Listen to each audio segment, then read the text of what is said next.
श्री स्वामी समर्थ। 12 राशींनुसार काय उपाय करायचे हे तर मी सांगितलेले आहे, पण आता तुम्हाला काही उपाय सांगणार आहे। त्यापैकी तुम्ही कोणताही एक उपाय केला तरी पण तुमचे जीवन आनंदाने भरभरून जाईल आणि तुमच्या जीवनात सुख समृद्धी शांती नांदेल।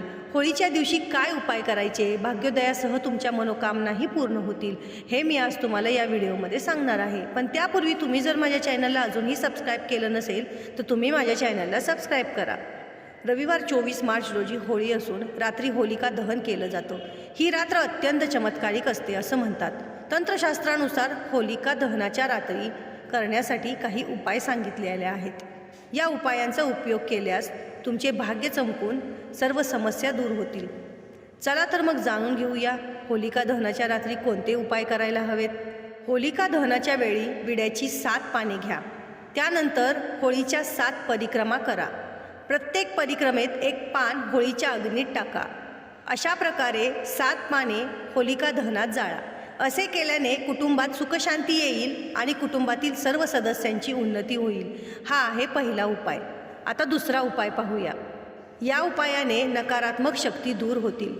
करिअरमध्ये प्रगती आणि चांगल्या रोजगारासाठी होळीच्या रात्री एक लिंबू घ्या। हा लिंबू स्वतःवरून 7 वेळा उतरवा। त्यानंतर एखाद्या चौकात जाऊन या लिंबूचे 4 तुकडे करावेत। त्यानंतर 4ही दिशांना लिंबूचा एक तुकडा टाकून द्या आणि घरी परत या। पण लक्षात ठेवा की मागे परत वळून पाहायचे नाही। असे केल्याने करिअर आणि रोजगारामधील सर्व समस्यातून मुक्ती मिळेल आणि नकारात्मक शक्ती दूर राहतील। आता पुढचा उपाय सांगते। या उपायाने घरी येईल विपुलता, नांदेल सुख समृद्धी आणि शांती। होलिका दहनानंतर जी राख राहते ती घरी आणून ती लाल कपड्यात बांधावी। त्यानंतर हे कापड तुम्ही जिथे पैसे ठेवता त्या तिजोरीत ठेवा। असे केल्याने तुमच्या घरी धनसंपत्ती येईल आणि कर्जातून मुक्ती मिळेल। तसे शक्य असल्यास होलिका दहनाच्या भस्माचा टिळा रोज लावावा।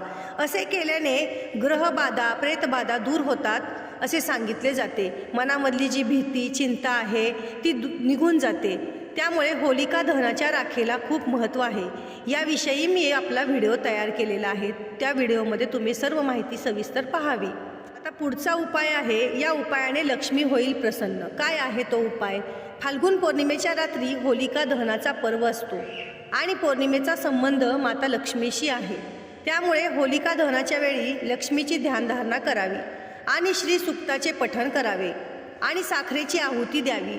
तसेच कार्यसिद्धीसाठी 3 गोमती चक्र घेऊन प्रार्थना म्हणत अग्नीला अर्पण करावे आणि नमस्कार करावा।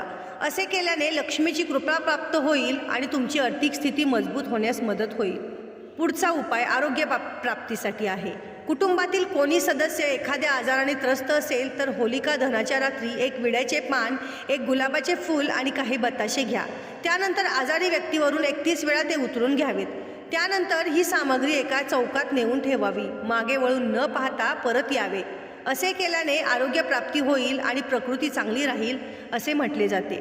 तर असे हे छोटेसे उपाय केल्याने तुमच्या भाग्योदयासह सर्व मनोकामना पूर्ण होतील आणि आयुष्यात सुख समृद्धी शांती लाभेल। तर तुम्हाला ही माझी माहिती कशी वाटली हे मला कमेंटमध्ये सांगा आणि तुम्ही अजूनही माझ्या चॅनलला सबस्क्राईब केलं नसेल तर माझ्या चॅनलला सबस्क्राईब करा आणि आपली माहिती तुमच्या प्रियजनांपर्यंत जास्तीत जास्त शेअर करा। धन्यवाद।